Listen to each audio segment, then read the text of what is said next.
Good evening, everyone. Thanks a lot for staying with CNN News 18. I'm Shivani Gupta, joining you from Australia for our special World Cup show.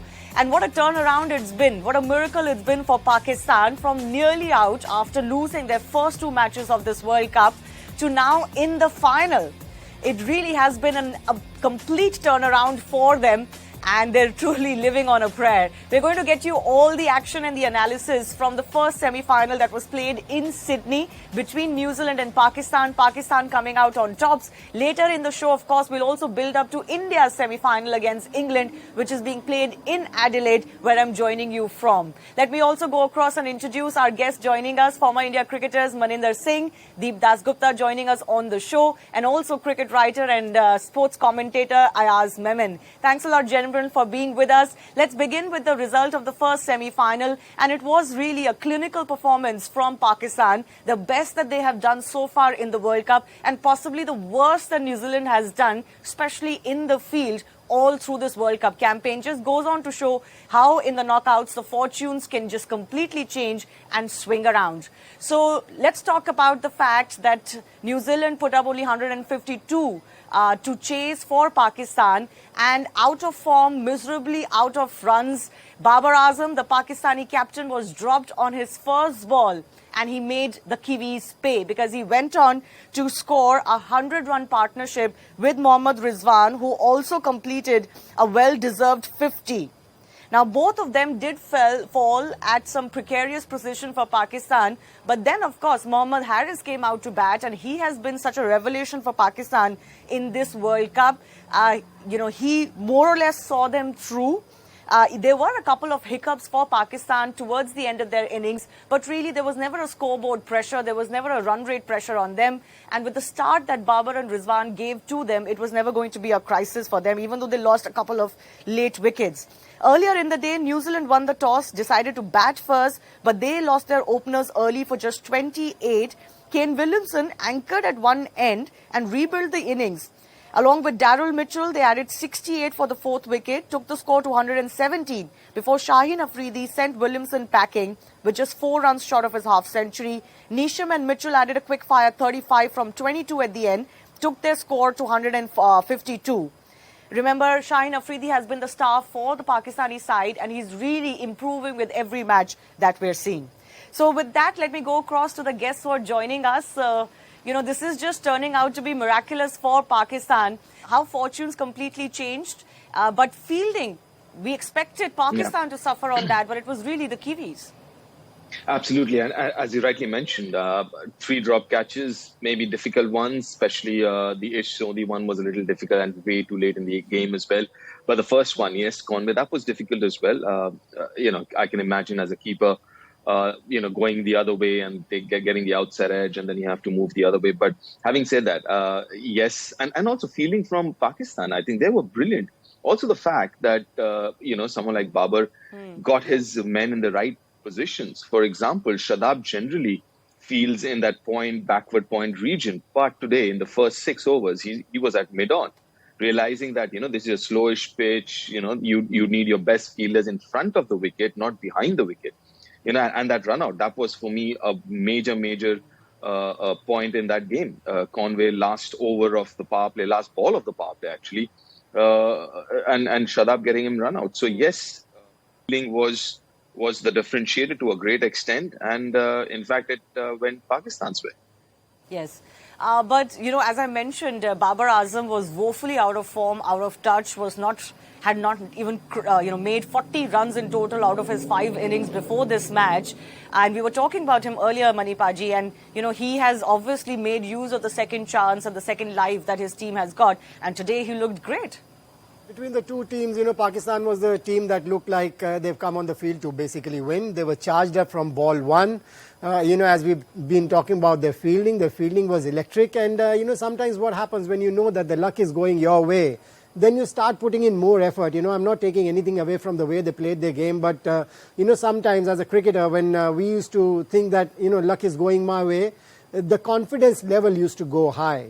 For the Kiwis, I think if you're going to drop chances like that, like they gave that first ball chance to Babar Azam, he's going to take advantage of that because he's a good player and I think he's come to form at the right time. So all in all, I think it was Pakistan's day. Pakistan's attitude was brilliant and they were very, very positive on the field. And, what better than getting your captain in form in the semi-final and taking your team to the final. So I think he's come to form at the right time. So another plus for the Pakistan team going into the final. Yeah, and just talking about the bad fielding, I think what also didn't work for the Kiwis was Conway behind the wickets. I mean, let's just face it, he didn't have a very good match. And in a semi-final, in the knockout stage of a World Cup, you can't afford, such mistakes behind the wicket. Deep. Yeah, to a certain extent, yes. But, Devon Conway has been their wicket keeper, at least in T20Is, for a while now. But things like that can happen. I mean, you can have drop catches and everything else. Unfortunately, it happened at such a big stage and a crucial moment. And that to Babar. And obviously, I think a lot of it, I mean, as Manibhaiya mentioned about, you're not supposed to be here, but you're here. So might as well just have the most fun you can. That's how it seemed like for Pakistan, because they were like we've been talking about, they weren't supposed to be here. Obviously, South Africa did them a huge favor, or Netherlands, or call it whatever. But having said that, also the fact that I think the inclusion of Mohammad Haris has also kind of helped them. The kind of form that Mohammad Haris is in the last, including this one, last 3 games. I think that has given the top 2, as in Rizwan and Babar, a little more confidence in batting a little more freely. And kind of expressing themselves. And also a score of 150 is right up their alley. If it had been 165, 170, where they had to take a few more chances and they were kind of under pressure as far as the scoreboard is concerned. But yeah, I mean, the first 6 overs, they got 55 runs. So the game, obviously, it was always going to get difficult when the ball was getting older. But the game was, to a great extent, won in the first 6 overs itself, 55 without loss.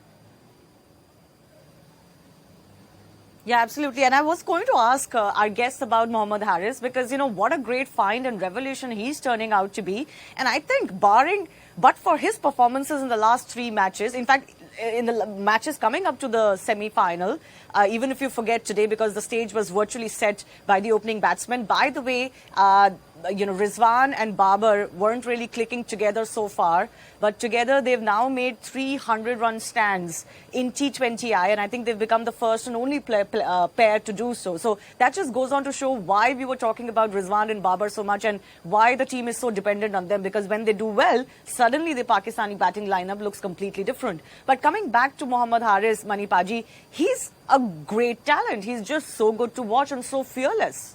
And very positive. His approach is very positive. It's like Suryakumar Yadav when he comes onto the field, when he comes to bat, or Virat Kohli when they come onto bat. I'm not comparing anybody with anybody, but they bring positivity. They're looking for runs all the time, and that is what Haris does. He's looking for runs all the time, and sometimes players like that give energy to the team. And I think since the time he's come into the team, that has happened to this Pakistan side. They've started, they look a lot more energetic on the field. There's a lot more positivity in the side.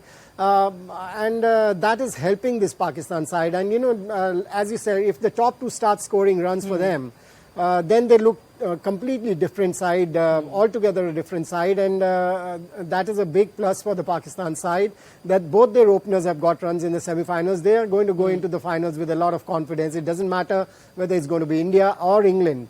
I think Pakistan is on a high at the minute. Yeah, absolutely.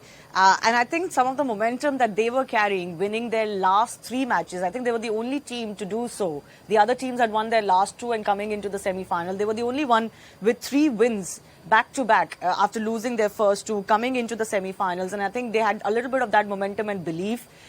They surely have some of the biggest star power you can ask for in the dressing room or in the dugout. They've got the likes of Matthew Hayden, Saqlain Mushtaq, and then they've got, Mohammad Yusuf, and just the list is endless. So clearly, the turnaround that has come for them, that's instilled a lot of belief in them. And since we're talking about the turnaround for them, a lot of people are actually also comparing this to the 1992 World Cup win under Imran Khan that also came here in Sri in Australia. But I want to run for our viewers of what the Pakistani team have done in the T20 World Cup. We will all remember, of course, in the inaugural edition, Pakistan lost that superb final against India, last ball thriller. But then in 2009, they beat Sri Lanka in the final to win the trophy. So they're also waiting for the T20 trophy after being previous champions for over a decade. Quite like India after winning the 2007 title, we haven't won at the World T20 stage again. Similarly, for Pakistan also, it's been a very long wait. They haven't won the 50-over World Cup either in this period. So this is a spectacular chance. Let me go across to Ayaz Memon, who's joining us back. Ayaz, parallels to 1992 and a great chance to get a hand on the ICC trophy again. Absolutely, Shivani. Very strong parallels to 1992. I was there in Australia when Pakistan won that tournament against all odds, coming back from the dead.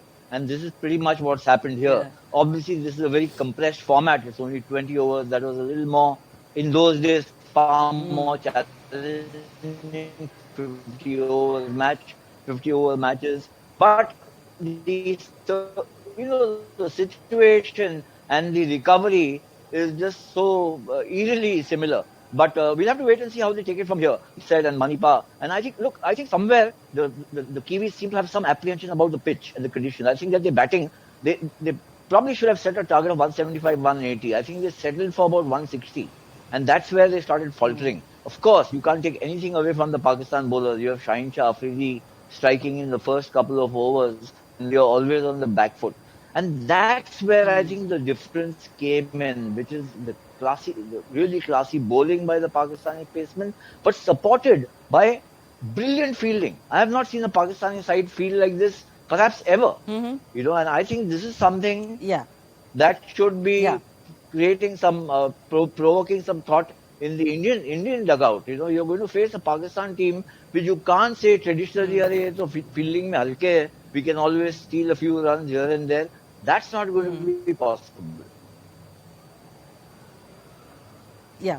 No, we discussed their fielding and, of course, the fact that you mentioned Shaheen also. What a great weapon he is for the Pakistani team because he manages to take wickets in his opening over. That is something that the Pakistani side has come to depend on. And that is such a great start that you can get after being put into bowl as well, Manipaji. I think he has taken his time to get into his rhythm. I don't think he's still at a tearing pace that we know of Shaheen to be. But when it comes to his wicket-taking ability, he's just absolutely amazing. See, coming back for any cricketer is not very easy. The greatest of cricketers also needed some time to get into a rhythm when they've made a comeback after an injury, especially after an injury. So for a fast bowler, it becomes all the more difficult. And I think he's getting into that rhythm. We saw it in the previous game. He got 4 wickets. And, as you talked about, he's got this knack of getting a wicket in the first over. I honestly don't remember any game in white ball cricket that I've seen where he's bowled and he's got a wicket in the first over and Pakistan losing that game. I think if you take out the records, it'll be about 90-odd% that whenever he's got a wicket in the first over in white ball cricket, Pakistan have they've gone on to win the game. I think he's a very important weapon and, once he's in that rhythm, I think it must be giving a lot of confidence to the other Pakistani bowlers as well, and that is exactly what they did in this game. I mean, he got a wicket in the first over, and you saw all the bowlers coming and contributing. Yeah, well, you just need a few things to go your way, and suddenly the entire energy around the team can change, and that's exactly what has happened for Pakistan. So, one end of the quote-unquote dream final is already certain. Pakistan is in the final. Now everybody is waiting for India to get through, and that's what the universe is asking for, I think. Certainly what the Indian and the Pakistani fans are asking for. So speaking of that, let's shift our attention to the big match that we'll be previewing here in Adelaide. And that's, of course, India versus England. This is possibly going to be a cracker as well, a little bit more possibly competitive than what we've seen in this match. It was a little underwhelming by from New Zealand against Pakistan. But this match is going to be a cracker. Here's a preview for it. We'll also listen in from both the captains on the stage. And the fact that for England, after the disappointment in 2015 in Australia, where they didn't even make it to the knockouts, and then started the turnaround for them in white ball cricket, to the Indian side, where Rohit Sharma talks about the wait for the ICC trophy. So the preview, and then let's also listen in from both the captains. It's going to be a blockbuster semi-final clash with the informed men in blue taking on England, which is high on confidence at the Adelaide Oval. It's a do-or-die battle with the winner heading to MCG on Sunday night for the final, while the loser will head home after the Super 12 stage of the tournament. India finished at the top of Group 2, while England were runners-up of Group 1. Talking of India, the men in blue ended as table toppers with 8 points and 4 wins to their name. The Rohit Sharma-led team looks settled with firepower from KL Rahul at the top. Virat Kohli is in the form of his life and is the highest run getter in the World Cup. Suryakumar Yadav is right behind Kohli with 225 runs in this World Cup and 3 half-centuries to his name. Down the order, Hardik Pandya and Akshar Patel are dangerous customers with a bat against any side. On the bowling front, all eyes will be on Arshdeep and he will be expected to get India early wickets. With the experience of Shami, Pandya and Ashwin in the mix, India looks like an unbeatable team. However, there are some small areas of concern with Rohit playing only one good knock this World Cup, and that too against the Netherlands. The debate over wicketkeeper batsman position continues to rage after Punt failed to deliver in the match against Zimbabwe. India will face England, who finished as a second spot with 7 points in 5 matches with 3 wins. The Butler-led team endured a shaky start, including a shock defeat to Ireland, but recovered to beat New Zealand and Sri Lanka to clinch a place in the last 4. England are battling injuries, with David Malan still under doubt because of a groin injury, while fast bowler Wood also took limited part in training after reporting body stiffness. Even India had injury concerns, with skipper Rohit Sharma being hit on the forearm, but then to the relief of the team management, he came back and resumed practice. Adelaide has been a happy hunting ground for India this World T20 when they defeated Bangladesh in a rain-hit match. India has not won any ICC event since their win in the 2013 Champions Trophy. Since then, India have reached the finals of T20 World Cups in 2016 and semi-final in 2014, but have faced heartbreaks. It's time for men in blue to win the cup and answer a billion prayers. This is the moment for Rohit Sharma and his men to come good on wanting to win an ICC title that they have been talking about for quite some time. Remember, it's been nearly 10 years since 2013 that India hasn't won an ICC title. They've been in multiple semi-finals and even a final when it comes to ICC tournaments, World Cups, splitting over 320 and 50 over cricket. But when in the knockout stages, since the 2013 Champions Trophy, they haven't really been on the money. And this knockout phase, they'll have to play better than what we've witnessed so far, especially against teams like England coming up, to be able to lift that trophy one more time. With camera person Guneet in Adelaide, Shivani Gupta, CNN News 18.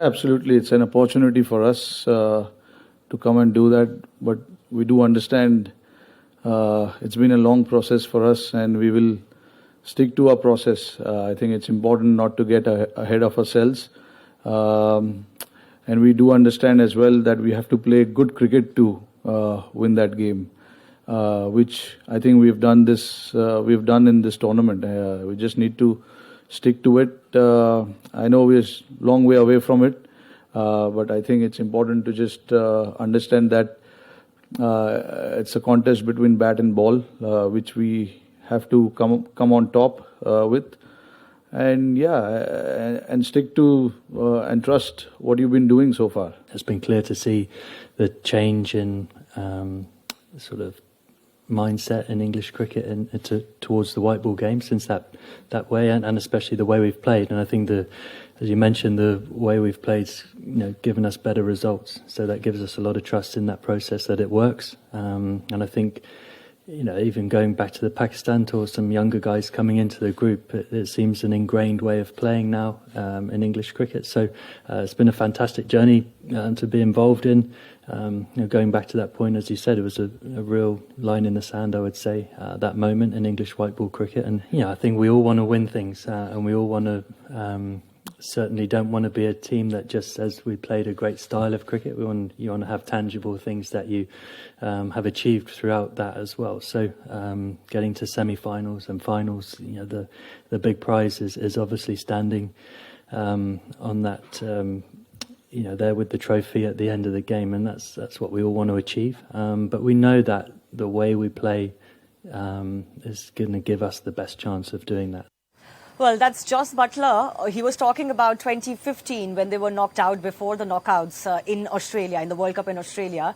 But Jos Buttler in his press conference also talked about how everybody wants an India-Pakistan final. So what does he think about that? And he made it categorically clear that we have no plans of an India-Pakistan final happening, even if a lot of people want it. And of course, as the man who wants his team to get into the final, he will say that. But if England hasn't looked quite as good as we were expecting them, to India also having some issues with their, with their balance, with their performance at the top especially. Ayaz, do you think both of these teams are evenly balanced as we get into the semi-final? I think once you take the field, I think the biggest factor in this match will be the pressure on both the teams. And the pressure will be, I think, perhaps a little more on India, given the expectations of so many more people. But it doesn't mean that it's going to be far reduced on England.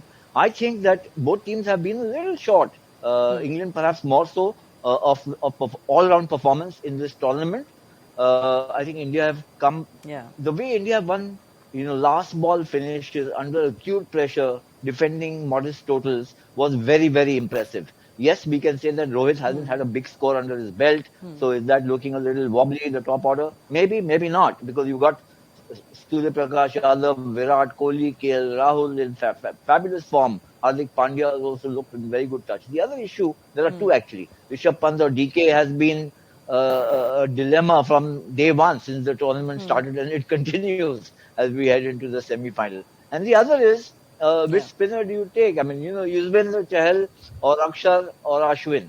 I think that seems to be more or less settled. I think they're not, looking very keenly at Yuzvendra Chahal right now. But the DK Pant issue may still be, bothering Rohit and Dravid as they sleep tonight and in preparation for tomorrow's, massive game.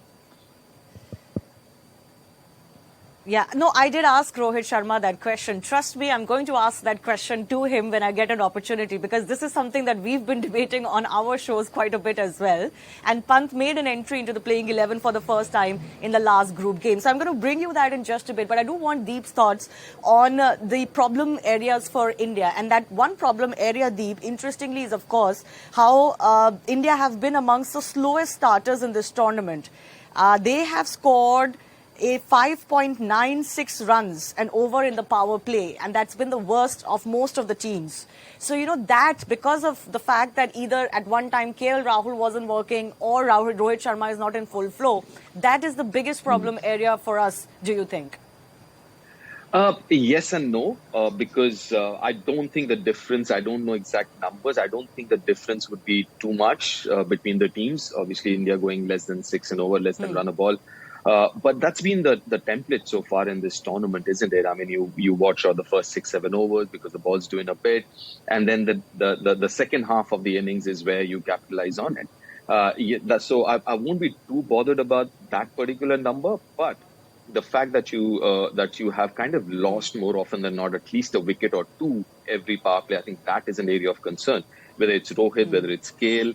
That is, or both of them, in fact. So that's an area of concern where you don't mind getting a comparatively slowish start, but then if you lose early wickets, like two of them in your first 6, then it puts added pressure on your middle order, which is firing, which is great. But then you don't want them to kind of get out there with two early wickets gone. So ideally speaking, I'm not too concerned about that run rate so much, but yes, losing early wickets I am.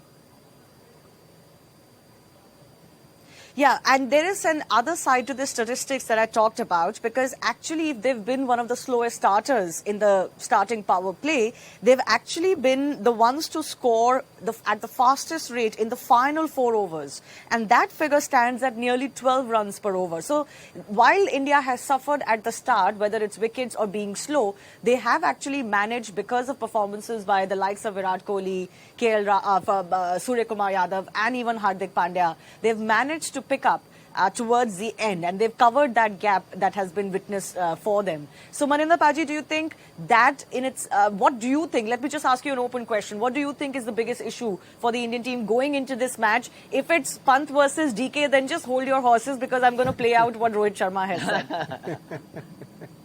Yeah, I think the biggest issue for India is actually losing those couple of wickets in the first 6 overs. They've got to be very careful, because Rohit Sharma has to realize that these are not the pitches that you come here, start scoring runs from the word go, because, there is something for the bowlers. So you've got to give that respect to the bowlers. And, Deep said right that we shouldn't be really bothered about that India has not scored run a ball in the first 6 overs. We should be really bothered about not losing a wicket, because can you imagine Rohit Sharma, if he stays there till the 15th, 16th over, probably he could get 100 of his own. Yeah. And, that concern that we are talking about, Yes. that won't be there anymore, because he can score runs quickly. Once he stays at the wicket, once he's gauged the bounce and the pace of the surface, I think he's somebody who can score runs quickly, because once he puts his foot on the accelerator, then there's no stopping him. And what happens? The bowlers also go on the back foot, because they know what Rohit Sharma can do. And then because he's a kind of a batsman who can score runs off good deliveries. But when Rohit Sharma is there till the 15th, 16th over, then, as I said, that the bowlers are on the back foot, they start giving loose deliveries where he can score runs easily. So Rohit Sharma has to think that he can't score runs from the word go, but if he stays at the wicket for a longer period of time, it's going to be advantage India. Can I quickly add? Yeah, one knack that Rohit Sharma has. Yes, come in. Yeah, so quickly want to also add the fact that, how many times have Rohit got out to the short delivery, whether it's playing the cut or pull. That's something that obviously might not be such a big factor playing in Adelaide, because the square boundaries are a lot smaller than the other grounds that India has played on. So the other important thing, I think, is taking on the square boundaries, which obviously is Rohit's go-to shot, and he's so good. He's one of the best in the world, actually, in white ball cricket. But that hasn't helped his cause. If you look at the dismissal, the mode of dismissal with Rohit, more often than not, you'd see him against the short ball, maybe playing the pull more often than not. Yeah. Interesting you mentioned the dimensions of the Adelaide Oval. It's quite a weird, ground, isn't it? Because you mentioned, as you very rightly said, the straighter boundaries are much larger. The squarer boundaries are actually much shorter. And Rohit Sharma was asked about how batsmen adjust, because one ground to another in Australia, the dimensions are very different. And he talked about how, it comes with instinct. A lot of the Indian batsmen are instinctive, but it is hard to adjust. And especially for some of the boys who haven't played in Australia before, it has been a massive adjustment for them to make. And India have played at Adelaide, England haven't. So I think that could possibly also be one of the advantages for the Indian team going ahead. And what we do know that it is going to be a used pitch that will be used in Adelaide. But let me now, without further ado, bring you that question. First of all, I asked to Rohit Sharma on how he's doing, because remember yesterday we talked about how he suffered a hit on his right forearm in the nets yesterday. So he talked about how he's doing, and then the age-old question of Punt versus Dinesh Karthik. Listen in. I have a two-part question. If first you could tell us how you're doing after the hit at the nets yesterday, and last game you made a change with Punt coming in. Was that a one-off, or will you be sticking to it now? The first part is obviously, I was hit yesterday, yes, but it seems to be fine now. There was a little bruising, but it's absolutely fine now. Between Punt and DKC, I said it before the last game as well. Rishabh was the only guy who didn't get to play on this tour at all, except the two games that we played in Perth. That was our unofficial practice game. But since then, he hasn't had a hit, and he was the only guy who was missing some game time. So we wanted to give him some time and have some options as well, whether if we want to make changes in the semis or the finals, we should be able to do that. And it'll be unfair to just bring the guy from nowhere and make him play the game. So that was the thought. But again, at the same time, we've told the guys right from the beginning that everyone needs to be ready for whichever game that they have to play, whether it's semis, final, league games. They got to be ready for it. But yeah, it was a little tactical as well, considering we were not knowing which team we will be playing in the semis before that Zimbabwe game. So we wanted to just give a left-hander an opportunity to counter some of the spinners who bowl in the middle for New Zealand and England. That was the thought, and we thought Rishabh was the guy for us to go and give him some time as well. But again, what is going to happen tomorrow, I think I won't be able to tell you right now, but both of the keepers will be in play for sure. It's time for the semi-finals, and as they say, the tournament starts now. For the Indian team, this is a great opportunity to get one step ahead in winning that ICC trophy that has been eluding them since 2013. And one man who could be crucial in that quest for an ICC title is batting behind me in the nets. That's Virat Kohli in the second number. Before that is also Rishabh Punt. I specifically asked Indian captain Rohit Sharma about the combination of the team, especially given Rishabh Punt came into the side for the first time in the last group game. Well, he of course didn't reveal whether it's going to be DK or Rishabh Punt, but he did mention that it would be unfair to bring in a guy in the later stages immediately without knowing who the semi-finalists were. And India would certainly hope that Virat has a lot left in the tank and replicates the performance he's had so far in this tournament. Now, batting is really where the concern for India is. They've had hiccups versus Pakistan, they've had hiccups versus Bangladesh, and but for that rain interruption, anything could have happened in that match. Should India go back to DK or not is also one of the biggest questions ahead of the semi-final versus England. All right, so you heard from the Indian captain. First of all, he's doing fine, so no real concerns. And even if there is slight bruising, etc., you would expect that Rohit Sharma will see through that. But on the Punt and the DK question, now Rohit, Manipaji did say that he wants to give Punt a chance so that he doesn't come into the semi-finals, without a match under his belt. But would it make sense at this stage to go back to DK, who was really not doing anything to write home about? And should they persist with Punt?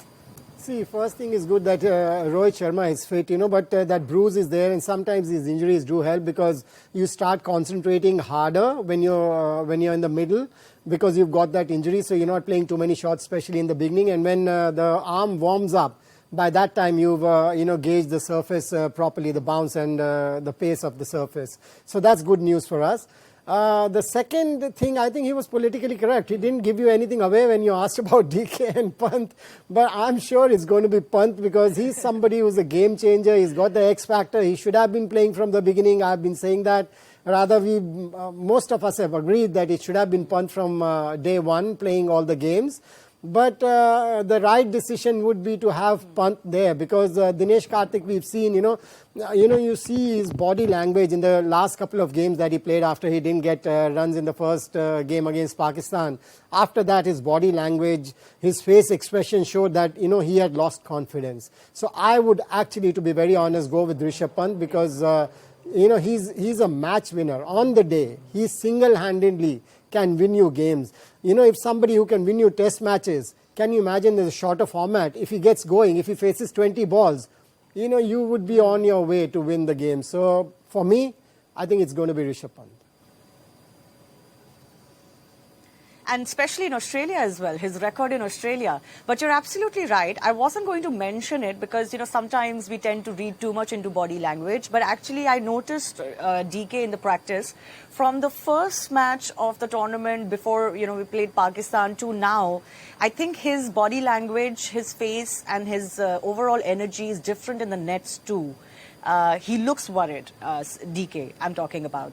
And he would be, of course, because, coming into this World Cup with so much expectations as the finisher and somebody who sees the Indian team through the line and, making his place at the expense of somebody like Rishabh Punt and then not performing, it has upset the Indian team's plans and obviously DK's own expectations as well. But Deep, let me ask you, do you bring in somebody like Rishabh Punt and then make him sit again? Is that something that the Indian team could do? Because I still have a feeling that they do prefer DK over Punt. But do they go back to DK now and just leave Punt hanging after one match?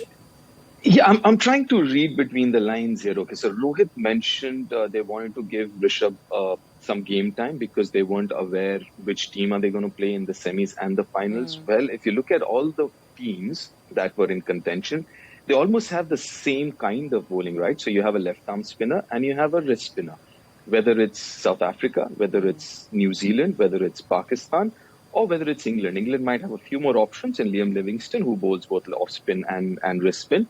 So I don't see any difference in terms of bowling attacks of all the oppositions that you could have played or you might play now from here on. So I don't see any changes there. And one thing for sure, having covered, last summer cricket here in England and been, following England for a while, India-England series and stuff.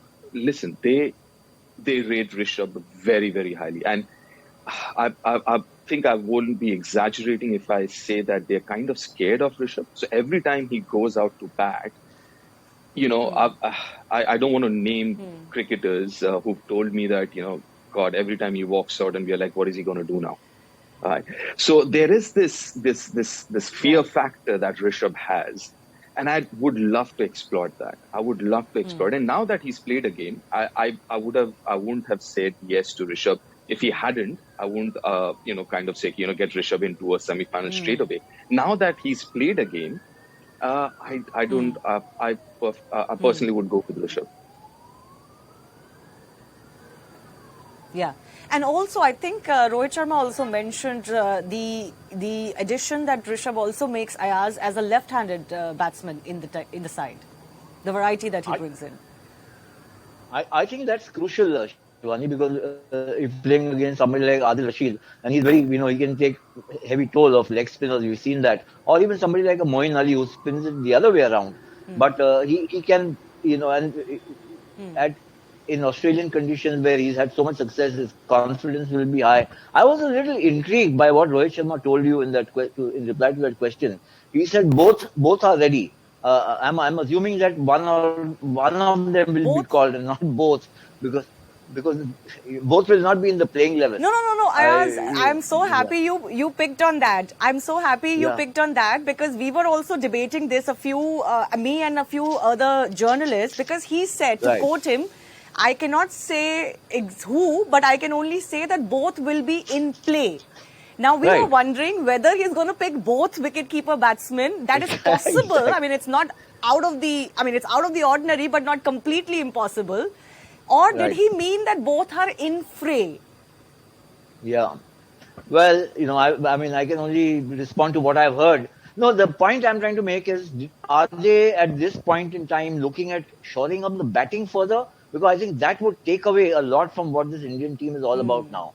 The option for the captain to have 6 bowlers to turn to, whichever way he plays around.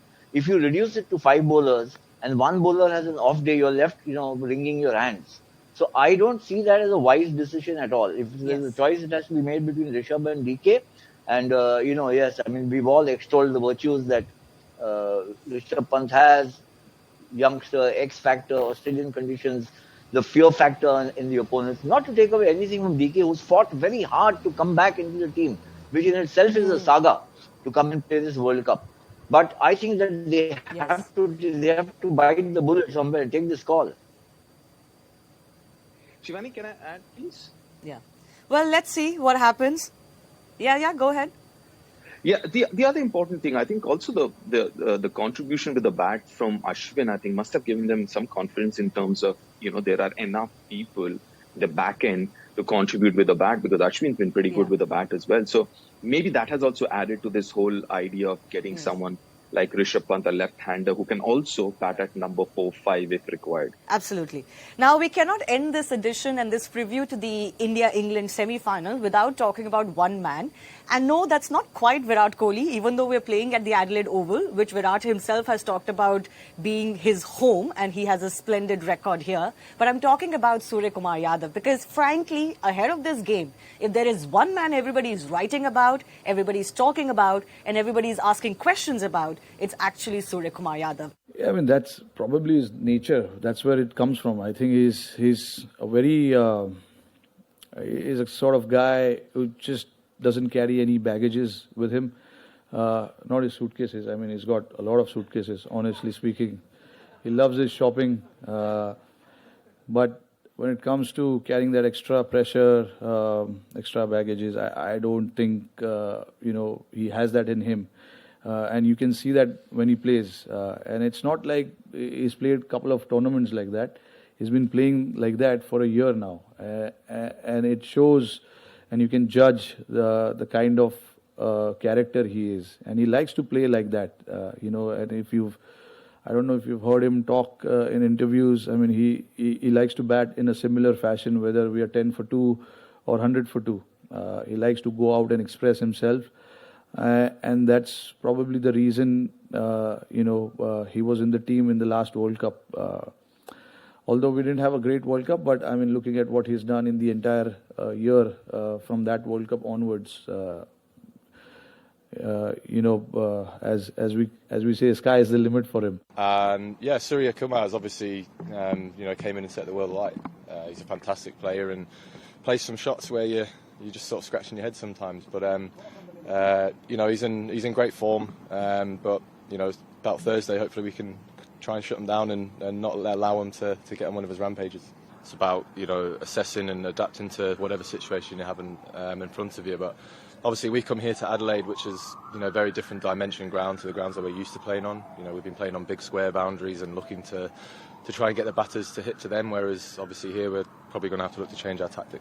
But I love what Rohit Sharma said about Suryakumar Yadav, Deep. One, that he has no baggage, and that is why he plays as freely as he does. The and he's obviously worked hard on it. He's been performing consistently. Exactly. He doesn't have mental baggage is what he meant, but he has enough otherwise real baggage because he loves his shopping. So I love that about what he said. And I also love what he said about Suryakumar Yadav not wanting to play in smaller grounds. He likes to play in bigger grounds. No wonder he's loving Australia, because all the grounds here are, so big and so large, because he likes to see the gaps clearly. Yeah. What do you make of that? I mean, that's a great insight, what he mentioned there, because obviously, I mean, Virat's a great example, right? I mean, these guys are not boundary hitters per se or big hitters. They look at gaps. They're good runners. If you look at their style, Surya, Virat, they're very good runners. They pick gaps up. And obviously, if you time well, the grounds aren't big enough. No ground in the world is big enough if you're timing it well enough. So once you start picking gaps, you start getting boundaries as well, and then you're unstoppable. I think Rohit mentioned sky is the limit. I think sky is limitless. I mean, the way he's batting is actually limitless. And the way he's kind of, the freedom with which he bats. Let's understand this. The fact that he's been around for so long, and I think Ayaz mentioned it a couple of days ago, the fact that he's got a body of work behind him. It's not just T20 cricket. He's played, 77 first-class games. He averages around 45 in first-class cricket. So he's got a huge body of work. So he's coming into this Indian side or into this tournament, having achieved a lot. And the IPL as well. At every level that he's played. No, I'm saying that he's also played the IPL, right? That also has given him a lot of ground to perfect his T20 batting, isn't it, Ayaz? Absolutely. Yes, it is. I think Shivani I think he's a very clever cricketer. He's a very focused cricketer. He's a very hardworking and a very ambitious cricketer. Now, you can have only so many players in the Test team, perhaps a few more to make up the ODI team. But T20 is opening up avenues and vistas for cricketers who become specialists in the T20 format. And then, in fact, I think he's done so well in the T20 format that he might now be looked at more seriously for ODIs, which he's already playing, and also for red ball cricket, who knows. But the point I'm trying to make is, at 32 or whatever his age, 31, 32, I can't remember any other player since Mike Hussey. Mike Hussey is the last guy I remember who came into the Australian team at the international level at the age of around 30 and made a huge success of his career. Otherwise, you find, especially from the Indian subcontinent, players coming in at the age of anywhere between 16 and 22. If you haven't made the cut by then you are considered not good enough, and you're consigned to first class domestic cricket. But here's this guy, and he just remodeled, refashioned. He's created his own grammar for T20 batsmanship, and he's become the focus of the world's attention. The fans obviously give him adulation, but the respect he's getting from his peers, the peer approval that he's getting is something absolutely fabulous and really highlights. It's so credit-worthy for Suryakumar Yadav for what he's achieved. Yeah, you mentioned Michael Hussey. He was Mr. Cricket. And I think Suryakumar Yadav is turning out to be the new Mr. 360. I don't want to take anything away from ABD, but I think he reminds a lot of people of De Villiers. But, you know, he's crafting his own and he's making his own position in such a tough format, especially for the batsman to make a name in. Manipaji, your thoughts on Suryakumar Yadav? See, he's very clear in his head. You know, when he comes on to bat, you can see the positivity with the way he bats. You know, when he's moving outside the off stump to play those shots over fine leg or square leg, he's very, very clear in his mind, which is very important, you know, because if you're in two minds, then you're going to edge the ball and, you know, give catches around. But he's, you know, that positivity, that positive footwork, that clarity of mind. And, you know, as Rohit said, that he doesn't take any pressure on himself, which is very important, because if you take that pressure on yourself, then you could be a fraction of a second late where you could make mistakes. So that's very important to be the way he approaches the game in a positive manner. And, you know, I think he enjoys it. He enjoys the game. This can happen because if you've worked hard in the nets, this can happen only then, and he has worked hard. You know, these are not the kind of shots that you come in a match and start playing them around. You have to practice them, and I think he's practiced them a lot, and that is why he's got that confidence that he can do that. He can play them, you know, whatever size of the ground, it doesn't really matter to him. And that's an important part. And he's also somebody who brings that, you know, positivity in the side with the way he bats, and gives the team management that confidence. You know, even if you've lost 2 wickets for 10 runs, he'll still come and bat the same way that he does, as Rohit said. And, you know, when you have a player like him coming after a couple of wickets falling at whichever stage and coming and batting the way he bats, I think that gives a lot of confidence to the team management, to the rest of the players as well, and brings that, you know, energy in the side, which is required, especially in T20 cricket. Right. We have spoken about all the strengths and possibly some concerns for India. And one thing is for certain, that England cannot be taken lightly, even if they haven't really hit their mark. But I did talk to Joss Butler about the momentum, getting momentum under their belt. And Group A teams can be excused if they haven't managed to get momentum under their belt, because virtually all of their virtually for all teams, at least one match was affected by rain. And that would have upset their plans a little bit. So finally, we do have a little bit more on Suryakumar